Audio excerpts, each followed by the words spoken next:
Hi അയിനാണേ. ഈ കുഞ്ഞി trouser കിട്ടുന്ന എങ്ങോട്ടാ യാത്രയെന്നല്ലേ ചോദിക്കാൻ വരുന്നേ. ഞങ്ങൾ ഇന്ന് ചെറായി അമ്പലത്തില് ആനയൂട്ടാണ്, അത് കാണാൻ പോവാണ് കേട്ടോ. ഇന്നലെ രാത്രി ഉറങ്ങാൻ കിടന്നപ്പോ അച്ഛൻ അമ്മയുടെ എന്റെ അടുത്തും പറഞ്ഞു നാളെ നേരത്തെ എണീറ്റാണെന്നുണ്ടെങ്കിൽ ആനയൂട്ട് കാണാൻ കൊണ്ടുപോവാണ്. Okay set. എങ്ങോട്ടേലും കൊണ്ടുപോകാന്ന് പറഞ്ഞാൽ ഞങ്ങൾ രണ്ടുപേരും നേരത്തെ എണീറ്റ് റെഡി ആവട്ടോ.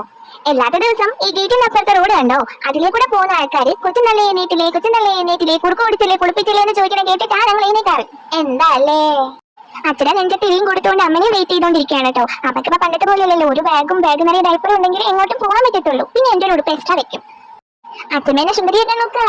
ഞങ്ങൾ അവിടെ ചെന്നപ്പോ നാഴച്ച ആനകൾ നിൽക്കുന്നു. ഒരുപാട് ആനകൾ ഉണ്ടായിരുന്നേ. അവിടെ എന്തൊക്കെ പാപ്പവും കഴിക്കുന്നുണ്ടായിരുന്നു. ഈ പാപ്പം കഴിക്കുന്ന കാണാൻ പോണേ, ഞാൻ ആനയൂട്ട് കാണാൻ പോണേന്ന് എനിക്ക് അപ്പഴാ മനസ്സിലായി കേട്ടോ. ആനയൂട്ട് കേട്ടിട്ടല്ലേ ഉള്ളൂ, കണ്ടിട്ടില്ലല്ലോ. ചെറിയ വൈപ്പിക്കാരുണ്ട് ഇവിടെ. എന്തെങ്കിലും ഇവിടെ കമന്റ് ചെയ്യട്ടോ. ഞാനും അമ്മ ആദ്യമായിട്ടാണ് കേട്ടോ ആനയൂട്ട് കാണാനായിട്ട് വന്നത്. കുറച്ചു നേരമൊക്കെ ഞാൻ ആന പാപ്പി കഴിക്കണം നോക്കിയിരുന്നു. അമ്മ അച്ഛൻ അത് നോക്കിയിട്ട് എന്തൊക്കെയോ പറയുന്നൊക്കെ ഉണ്ടായിരുന്നു. പക്ഷെ എന്റെ കണ്ണ് ഫുൾ ഇതാ അവിടെ നിൽക്കുന്ന ബലൂൺ കണ്ടോ, അതിലായിരുന്നു. ഒരുപാട് ബലൂണുകളും ഒരുപാട് കളിപ്പാട്ട സാധനങ്ങളൊക്കെ ഉണ്ടായിരുന്നു. പക്ഷെ എനിക്ക് ഇപ്പൊ കിടക്കണ സാധനം മാത്രമേ മതി, വേറെ ഒന്നും ആവശ്യമില്ലല്ലോ. ഞാൻ അതൊന്നും മൈൻഡാക്കാറില്ല എന്ന് പറഞ്ഞിട്ട് എനിക്ക് അച്ഛൻ ഒന്നും വാങ്ങി തന്നില്ല. നീ എനിക്ക് നല്ല കണ്ടോ, ഇത് പെണ്ണാനയാണ് കേട്ടോ. എന്തോ പറയൂലോ, എന്ത് പറയാ, പിരിയാന. അങ്ങനെ തന്നെയല്ലേ പറയാ, ബിരിയാണന്നൊക്കെ പറയുന്നുണ്ടായിരുന്നേ. അത് ബിരിയാണി ആയിരുന്നു. ആളിങ്ങനെ തലയൊക്കെ കുലുക്കി ആടി നിൽക്കുന്നുണ്ടായിരുന്നു കേട്ടോ.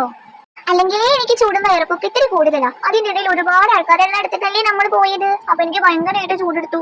അപ്പൊ നമ്മുടെ കയ്യിൽ ഉണ്ടായിരുന്ന കുഞ്ഞു സാധനം കണ്ടോ, അത് അമ്മ ഓൺലൈൻ എനിക്ക് വേണ്ടി പ്രത്യേകം വാങ്ങിച്ചതാ. ഞാനിങ്ങനെ വേർക്കുന്ന കണ്ടിട്ടേ, അപ്പൊ എവിടെയെങ്കിലും പോകുമ്പോ നമുക്ക് യൂസ് ചെയ്യാലോ. അങ്ങനെ അത് ഈ കുഞ്ഞു സാധനം കുറിച്ച് വേറെ കുഞ്ഞു വീഡിയോ കേട്ടോ. അപ്പൊ കണ്ടോ, എല്ലാരും ചൂടെടുത്ത് വയർത്തിരിക്കുന്ന സമയത്ത് ഞാൻ ഫാനിൽ കാറ്റത് കൊണ്ട് ഇങ്ങനെ നടക്കായിരുന്നു. എന്തോരം ആൾക്കാരല്ലേ. അങ്ങനെ ഞങ്ങൾ ആനനെ സൈഡിനും ഫ്രണ്ടിനും ബാഗിനും എല്ലായിടത്തും ഒക്കെ കണ്ടു. ആനയൂട്ടാണ് കാണാൻ പോയെന്നുണ്ടെങ്കിലും അച്ഛന്റെ കൂട്ടുകാരന്മാരെയും ഫാമിലിനെയും ആയിരുന്നു ഏറ്റവും കൂടുതൽ ഞങ്ങൾ അവിടെ കണ്ടത്. കഴിഞ്ഞ വീഡിയോയിൽ പറഞ്ഞ പോലെ തന്നെ ഞാനൊരു സെലിബ്രിറ്റി ആയിരുന്നു കേട്ടോ അവിടെ. കൂട്ടത്തിൽ ഏറ്റവും ബിഗ് ആയിട്ടുള്ള ആന ഏതാണെന്ന് അന്വേഷിക്കാനായിരുന്നു പിന്നത്തെ പുറപ്പാട്. ഞങ്ങൾ ഇങ്ങനെ കൂട്ടത്തിൽ നോക്കി നടക്കായിരുന്നു കേട്ടോ. അപ്പോഴാണ് മനസ്സിലായി ഇവന്മാരാണ് അമ്പലത്തിനകത്ത് ഇതുവരെ കയറിയിട്ടില്ല കേട്ടോ. ഈ അച്ഛനമ്മേനെ വിളിച്ച് എഴുന്നേപ്പിച്ച് കുളിപ്പിച്ച് റെഡിയാക്കി കൊണ്ടുപോകാന്ന് പറയുന്നത് ഭയങ്കര പ്രശ്നമാണെന്നേ. അതാണെങ്കിൽ കുറച്ചും കൂടി ബില്ലായിരുന്നെങ്കിൽ ഞാൻ ഒട്ടക്ക് പോയേനെ. ഇനിയിപ്പോ ഇവരെ തന്നെ വിളിക്കണ്ടേ, ഒരു ദിവസം പോകണം. അച്ഛൻ റൈറ്റ് പോയാലും ലെഫ്റ്റ് പോയാലും ഒക്കെ അച്ഛന്റെ ഫ്രണ്ട്സിനെ കാണായിരുന്നു. പക്ഷെ ആരും അച്ഛനെ മൈൻഡ് ചെയ്തില്ല. എല്ലാരും എന്നെയാ മൈൻഡ് ചെയ്തത്. പാവല്ലേ, ഇനി എന്റെ കാലമല്ലേ. അമ്മ വലിയ ഫോട്ടോഗ്രാഫറിനെ പോലെ കുറേ ഫോൺ പിടിച്ച് വീഡിയോ പിടിച്ചൊക്കെ നടക്കുന്നു.